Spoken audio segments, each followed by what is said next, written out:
You guys have been begging me nonstop to talk about some draft guys. I told you guys we would eventually get that episode. Today's that episode. We have a draft person on the episode to tell you guys all you guys need to know about these top 5 prospects and maybe some other prospects, depending on where the Pistons land. Stay tuned on today's episode of the Locked On Pistons podcast. You are Locked On Pistons, your daily Detroit Pistons podcast. Part of the Locked On Podcast Network. Your team every day.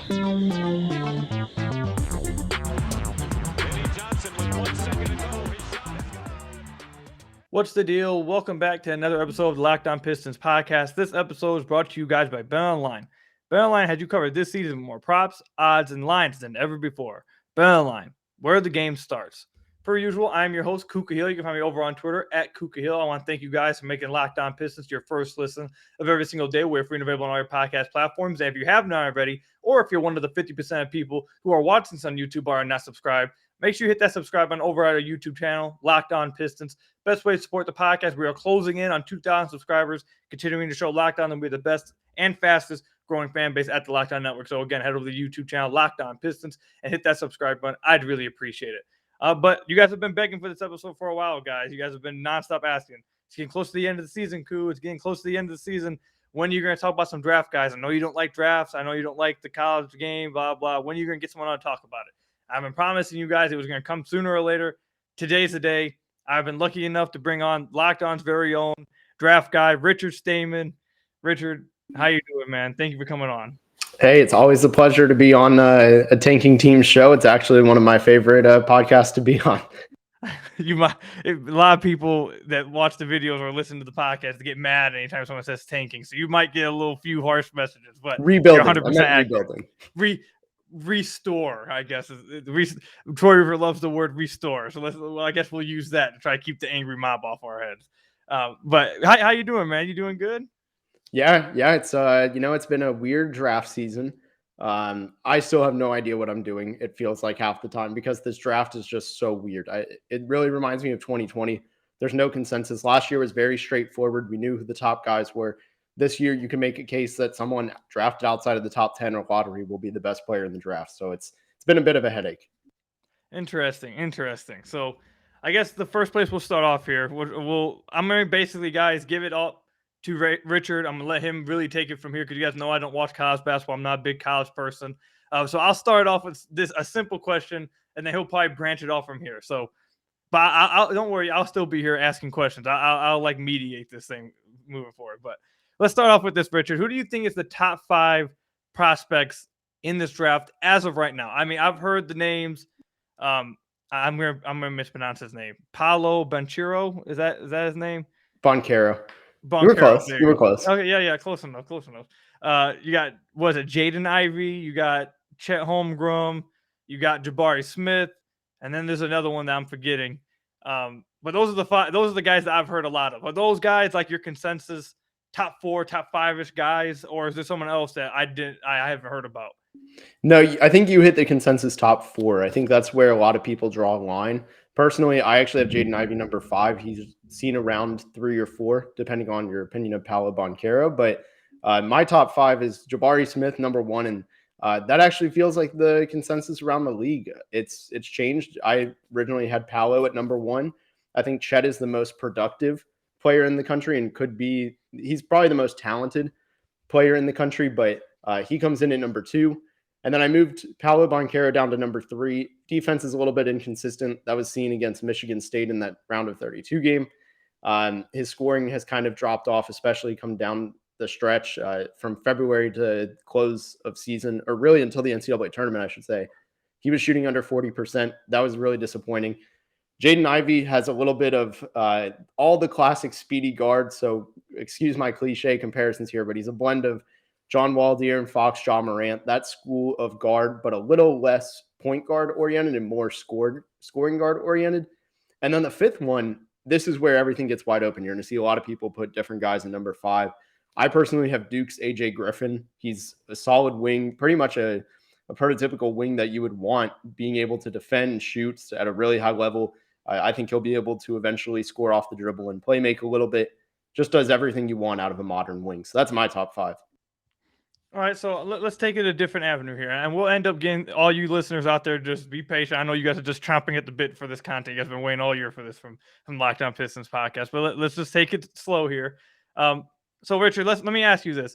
I've seen that you be watching some Piston games. You not obviously you don't watch as much of us as us, but I feel like you actually watch the Pistons more than like the natural national guy would. Like I honestly feel bad that you spend as much time as you do watching the It's Pistons. been hard. But knowing what you know about the Pistons, as much as you know, and where they're at right now in their restore with the players that they have on their roster right now, let's just say, who do you think would be the best fit? Obviously, I'm of the opinion that it doesn't matter about fit. It's just best player available. You get the best talent. So you can take that into consideration with your answer. But let's say,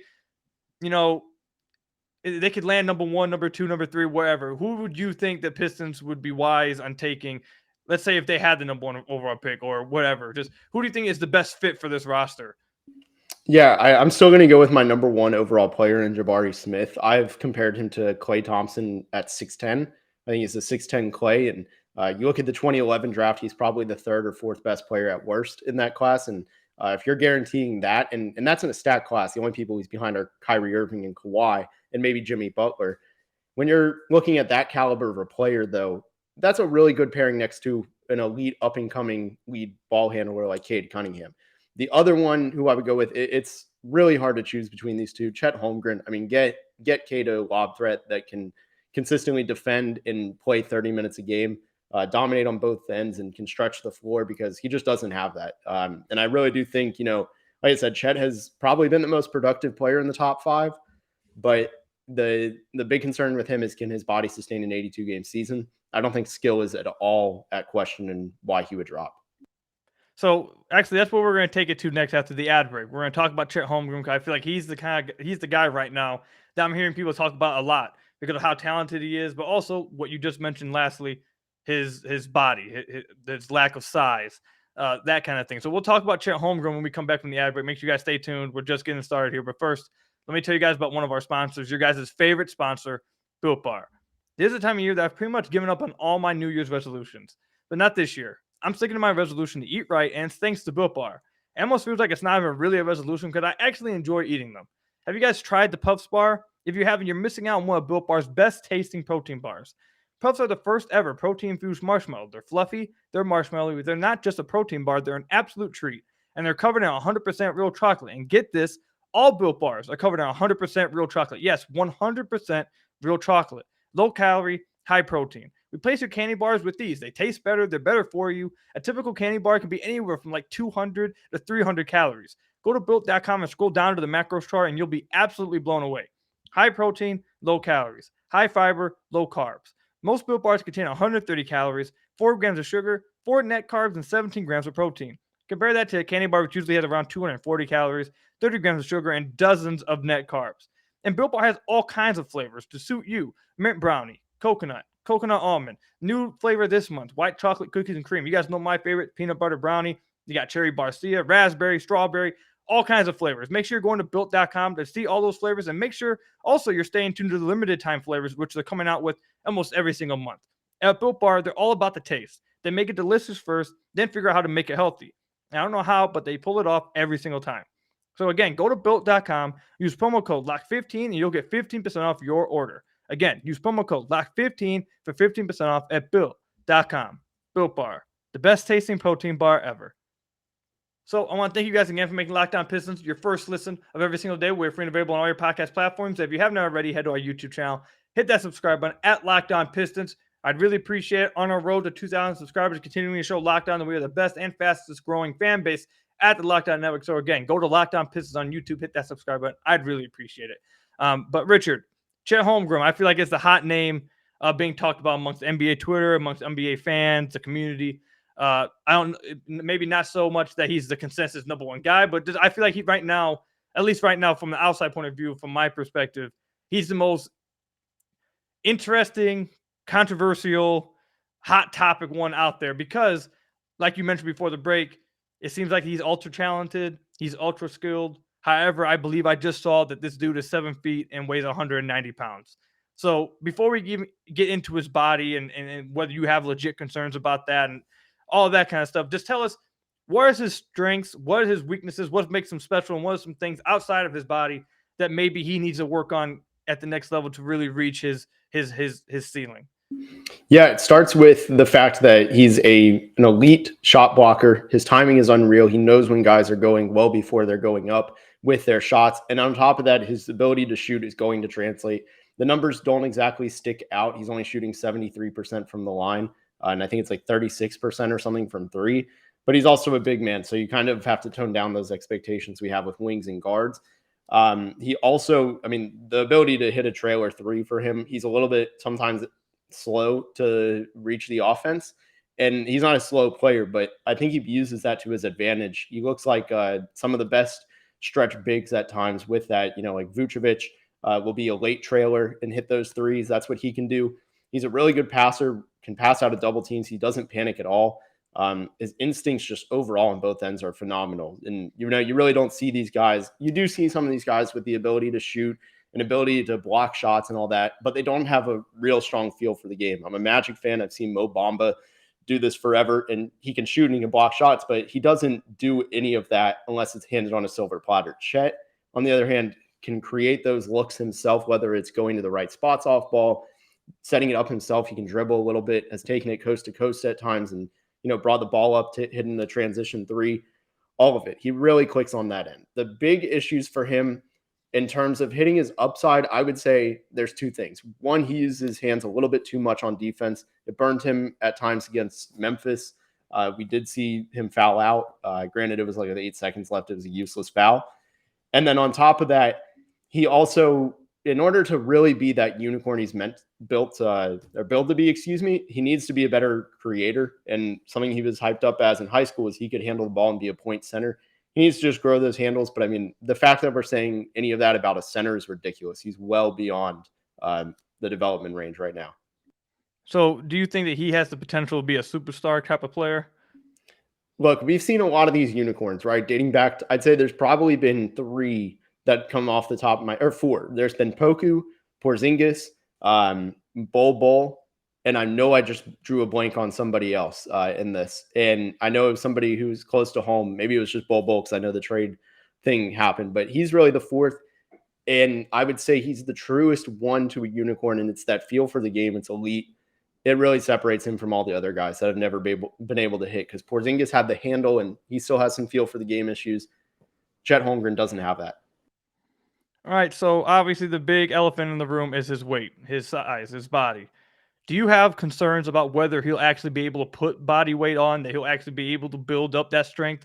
Because I've mentioned on the podcast my limited experience, just knowing that he was that type of weight when people have asked about it. I've said on the podcast, well, if you look at pictures of Giannis was small as hell. If you look at pictures of Anthony Davis was small. Kevin Garnett, he was small. Like a lot of these guys have came into the NBA have been extremely tiny. Now, I don't know about 190 pounds tiny. Like that's like soaking wet toilet paper kind of thing. That's what we're talking about here. So maybe is it the fact that he's that tiny and that skinny?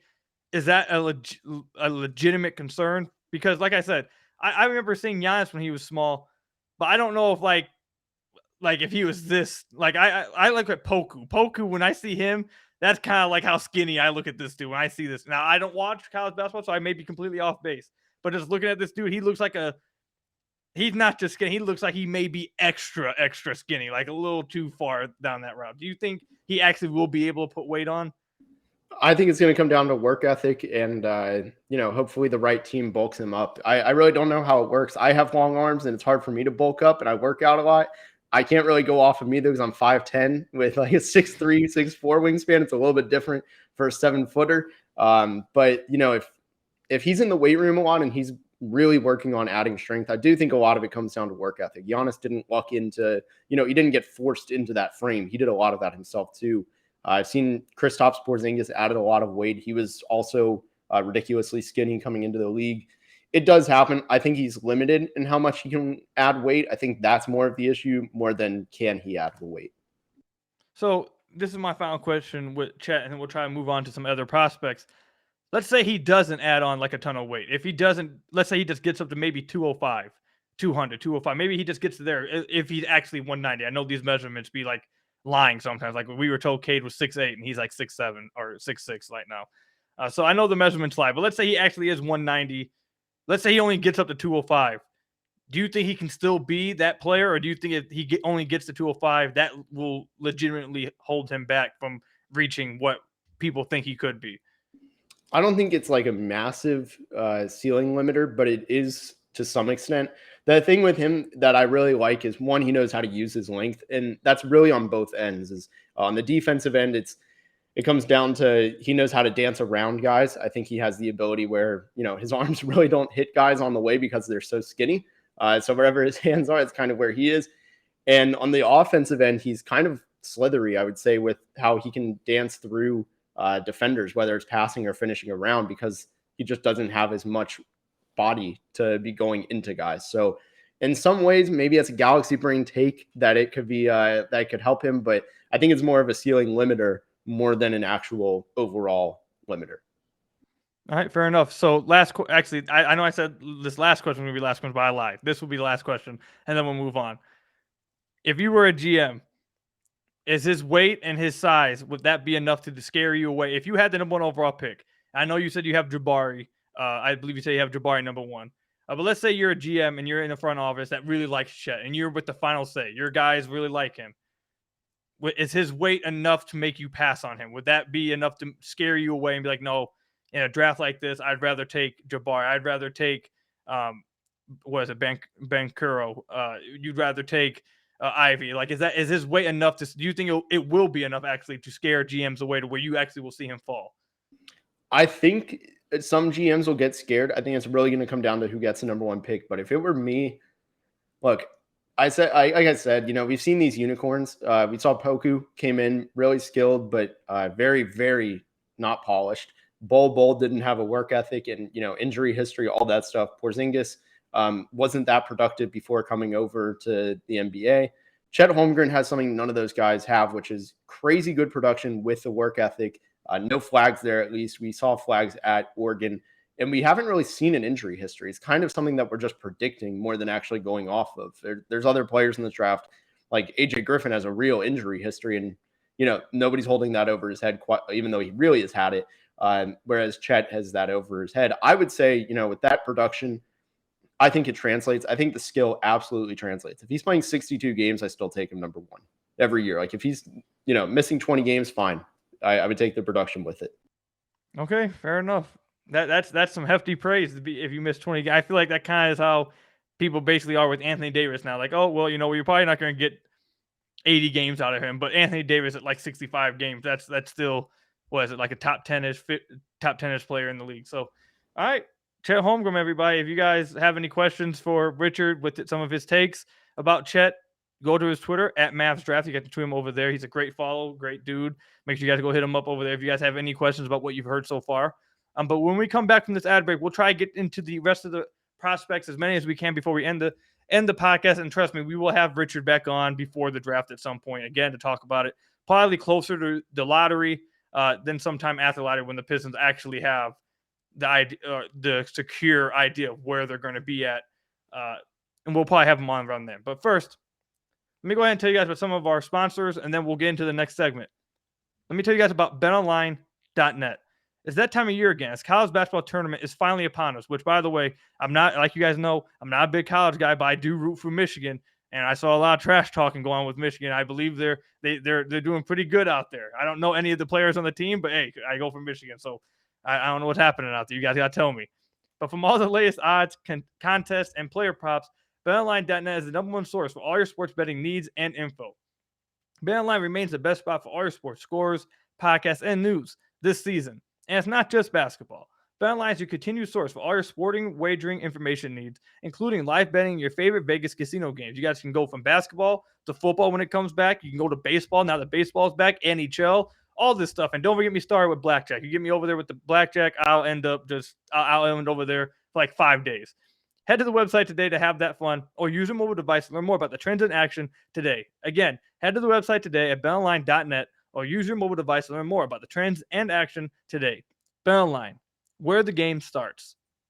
So I want to thank you guys again for making Locked On Pistons your first listen of every single day. We're free and available on all your podcast platforms. And if you haven't already, head to our YouTube channel at Locked On Pistons. Subscribe to the channel. On our road to 2,000 subscribers. Continuing to show Locked On that we are the best and fastest growing fan base at the Locked On Network. So again, Locked On Pistons YouTube channel. Hit that subscribe button. I'd really appreciate it. But we just got finished talking about Chet Holmgrem. Let's talk about Jabari Smith a little bit, Richard, because Jabari Smith is a guy that was rumored, I believe, like a month and a half ago, to be at the very top of Troy Weaver's draft board. It sounds like he's on yours. You're saying that it sounds like he's on the top of a lot of people's draft boards. What is it about this guy? What's he great at? What's some of his weaknesses? But what is it about this guy that's really just showing off and making a lot of these guys put him at the top of the draft board, which sounds like a deep draft? Yeah, it's a pretty deep draft. I'd say more after the top 10, but with Jabari Smith, he's got one of the best jump shots in the first round prospects. He's probably the best jump shooter. He can really just shoot over anybody. He can hit one dribble pull-ups over anybody. His footwork is ridiculous. Also elite at trailer threes, kind of like Chet Holmgren, which I think matters a lot. You saw that in opening weekend of the NCAA tournament. He was hitting logo threes. His range is nuts. On top of that, he has long arms and active hands. His defensive upside is crazy. He's going to be a two-way star. The question really just becomes, is he a 3-and-D guy at 6'10", which is very valuable, or does he develop a little bit of some creation on his own? And that's why, to me, that's kind of how we describe Klay Thompson, right? Where we don't really talk about his creation. He can do it, but you don't really rely on it. You rely on his defense and three-point shooting. And that's why I see a 4 inches taller version of Klay Thompson, which might be an elite role player. I say in quotations. All right. So is his shot creation the only point of weakness right now in his game? Is that what you're saying? Yeah, mostly. The bigger part, I guess more specifically, it's he's a little bit hesitant getting to the basket. In the first game against, I'm absolutely drawing a blank who they played. I think it was Jacksonville State. I mean, we saw off the rebound, he had no fear going for the dunk of the tournament, cocking it back and just throwing it down. I think he's fine finishing. I just don't know how confident he is in driving, if that makes sense. Fair enough. So if you just give him the ball around the basket, he's not really scared of that. But if he has to get to the basket himself and then finish, then it becomes a little bit of an issue. Right. Okay, correct. All right, so let's move on to the next person, Jaden Ivey. This is a guy that I've seen a lot of Pistons fans all of a sudden start to talk about. Do you get why? If I told you Pistons fans are starting to like this Ivey dude, they're talking about him a lot. Do you get why they're talking about him?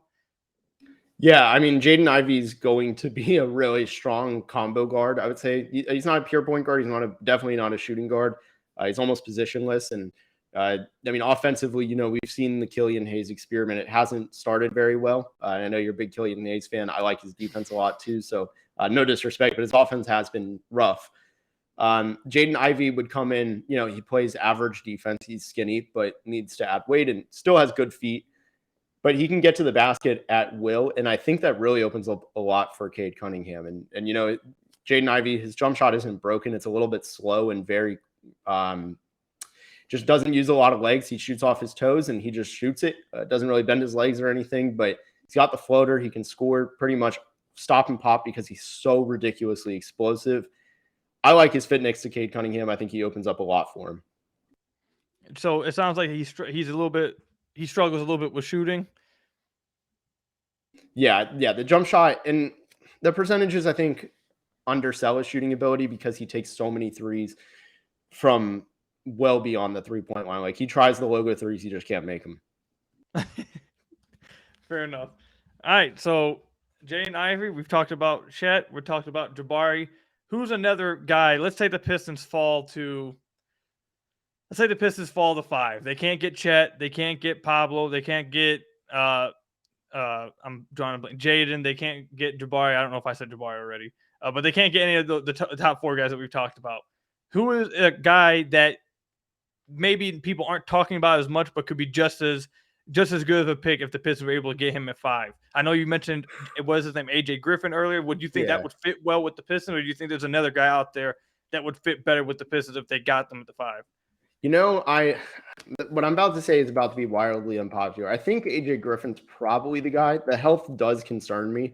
That's a big area of concern for me because he came off like a knee injury in high school and just injured his ankle again. I don't know what that stuff will add up long term, but I'm starting to warm up to Keegan Murray being a top 5 player. He's just so efficient. A little known fact about him in the regular season, he had 2 games less than Walker Kessler, the I think 3rd leading shot blocker in the country. He had 3 games less with a block than Walker Kessler, who averaged over 4 blocks a game. And to me, a guy who is putting up 20 a night effortlessly, very efficiently at all 3 levels, while being able to be a sound defender that gets blocks and steals and just records defensive stats. I think that has all the makings of a borderline all-star. I would put him right in that mix. He's really rising. The only downside is he'll be 22 in August, and he's a sophomore. Fair enough. And then before we get you out of here, Richard, let me just ask you this. So obviously the Pistons are not a great team right now. They have a lot of holes. They have some promising pieces now. Obviously, Cade. They got Sadiq, Isaiah Stewart. We were just talking about off air a few days ago about Isaiah Stewart and his draft class, where he ranks. And he's a fine pickup where they got him at. And they have a few other pieces. Obviously, they have some question marks still with Killian Hayes. What are they going to do with Jeremy Grant? But they do have some holes, and they also have some fine pieces. In this draft, obviously the Pistons, they need a lobster, like you mentioned earlier, a guy who can. Marvin Bagley's been a fine lobster, but he's just so bad defensively that it's hard to play him as many minutes as you probably would like a lobster to play. And then they also need, like you mentioned earlier with Jaden Ivey, they probably need a guy next to Cade. If Killian Hayes does not turn into that guy, which, I'm a big Killian Hayes fan. I'm really hoping that he does do it, but there's a legitimate high chance that it's not going to be him. They need a guy next to Cade. So in this draft, where do you think the Pistons could get away with basically what's this draft deep in? Like, could they get away with drafting a certain thing early and then still being able to get, like, if it's deep at centers or lobsters, they could get like one of those guys in the late 1st round or 2nd round, or is it deep in guards where they could try to pick up a steal in the 2nd round or 1st round? Like, where is this draft deep at, and where the Pistons could try to sneak in? Like, because we saw it with Troy Weaver, he snuck in with Sadiq Bey at 19. Isaiah Stewart at 16. What position do you think it is that he could try to find himself stealing in this draft that's deep? Yeah, I think it's going to be wings. Guards are pretty weak overall. It's after Jaden Ivey. The drop-off is pretty steep. I would say it's wings. You can find these shooters all around. Max Christie at Michigan State is someone who I think the percentages undersell, but he's got a 3-and-D mold to him. You've also got, you could go at any point in the draft and you could probably say within every 5 to 10 picks, you could throw in a different shooter, and start making a case really up till about 40, 45. I don't want to say, 1 through 60, because that is a little bit unrealistic. But I think wings are really what you would look for, especially in that first round. I know someone who a lot of analytics and a lot of people on draft Twitter are really big on is Harrison Ingram, who he has a little bit, he's like Kyle Anderson. He's a little bit slow, but his jump shot is really nice. Instincts are really good. He could be a steal. I don't know how much overlap there is with him and Sadiq Bey, but I do think someone like him, you could find every 5 players on most big boards is going to be a shooting wing. Fair enough. All right. So I know I always do this. I say something's the last thing, and then I say something else. But our boss Nick always gets on me about it when we have the little water coolers. I always do it. But all right. So I have a fun thing I want to do with you real quick before we end the podcast, and this legitimately will be the last thing. Just from an outside Detroit point of view, I'm going to name these players. I want you to tell me, where do you put them in a tier of prospects or tier of attractive pieces, or or at least interesting people. Like, I think you get what I'm trying to say. Yeah. This is tough. Okay, so I'm gonna go through and name these guys. You tell me tier A, tier 1, tier 2, tier 3, tier 4. We'll do 4 different tiers. Let's do tier 1, obviously like star, great piece. Tier 2, starter, above quality starter. 3, like probably a role player. 4, just straight up ugly, disgusting. Okay, so let's go here. Kay Cunningham. 1. Okay. Sadiq Bey. 2. All right. Jeremy Grant. That's a trap question. By nature, I guess 2, but for the Pistons, 3. Okay. Isaiah Stewart. I'm gonna get flack for this. 3. Okay. Marvin Bagley. 3. Luka Garza. I liked him out of Iowa, but I'm gonna go with tier 4. Okay. Isaiah Livers. Man, this is about to be some heavy pre-draft bias, but I'm going to say 3. I know he hasn't been that good, but I'll go with 3. Pistons fans actually have really liked him. Recently he's come on strong. They really Yeah, I liked was him going to say he recently. started slow. All right, so Hamidou Diallo. 3. Okay, and forget Kelly Olynyk. He's like 37 years old. Frank Jackson. I love his ability to play off ball. 2.5, 3, probably 3. Okay, fair enough. I know there's a lot of people who really do like Frank Jackson, so that's not shocking to hear. Saban Lee. He can't shoot. I'm putting him in 4. As much as I do Okay, like him. so I'm gonna dive a little further into Saban Lee, because Saban Lee seems to have this is where he's at right now. He has a section of the fan base that really likes him, and I feel like the majority of the fan base is like, yeah, he's probably not it. And I've said over and over that he's found himself in this area where he's way too damn athletic for the G League. He's just way more athletic than everyone else, so he's going to go down there and dominate. But he's not so much more athletic than other NBA players, and his skill is not good enough to where he's just going to be stuck in that area where I feel like probably throughout his career, he's going to be one of those guys that gets called up and down all the time, because he's going to show out in the G League, but he probably never will be good enough to stick in the NBA. Do you think that's like an accurate depiction of him? It almost reminds me of like, God, I don't know how long ago this has been, because he's been on like 25 teams, but almost like how Ish Smith started, where he's so quick and he was quicker than everybody else, but he was in that exact like limbo phase where, and then eventually he clicked. So maybe that's the route Saban Lee can take, and they both can't shoot, so they have other qualities. Yeah, actually, I like that comparison. That actually is a unique comparison. I didn't think about that. And then obviously the last guy I had to ask him, Killian Hayes. Where do you have him at, man? Just as long as you don't have him, don't have him in 4, man, I'll take it. This video will be edited if I say 4. No, I actually, like, objectively speaking, I don't think it's 4. I think his defense is a little bit too good. I do trust his distributing upside. And look, his jump shot shouldn't be this bad. Like, I really do think guys get better at shooting. Whether it's in Detroit or not, that's where I think the question lies. I'll still put him in tier 3. All right, fair enough. All right, Richard, thank you for coming on, man. Let everybody know where they can find you at and interact with you. Yeah, as long as it's not criticism about who I put in tier 4. Nah, throw all the shade. At Mavs Draft, it's pretty much the hub for everything. I'll post locked on episodes I do every Tuesday for NBA Draft Show. And then any scouting reports, it's about that time of the year. It's on mavsdraft.com. All right, make sure you guys go check him out. Make sure you guys go follow him on Twitter. Thank you, Richard, again for coming on, man. I really appreciate it. We have been trying to get you on here. It took a while, but we finally got it together. I hope you guys enjoyed the episode, man. Thank you guys for listening. Thank you guys for making Locked On Pistons your first listen of every single day. We're free and available on all your podcast platforms. Make sure you guys are making Locked On NBA your second listen of every single day. Locked On NBA host for 30 or less minutes, Monday through Friday, talking about everything in the NBA. Make sure you guys are going to making that your second listen. And make sure you guys, if you guys like hockey, make sure you guys are going and checking out Locked On NHL host, all of their teams, their trade deadlines tomorrow or today when you guys are listening to it. They're all going to be going live. Make sure you guys go check it out. If you're interested in hockey, the Red Wings, if you guys are interested in them, they'll all be going live. It's going to be it's going to be a lot of fun apparently for them. So make sure you guys go check that out. It's going to be a lot of fun. But until next time, enjoy the game tonight. Who do the Pistons play tonight? Let me check. The Trailblazers. They should probably win this game. So enjoy this game tonight. I'll see you guys later. Peace out, everybody, and go Pistons.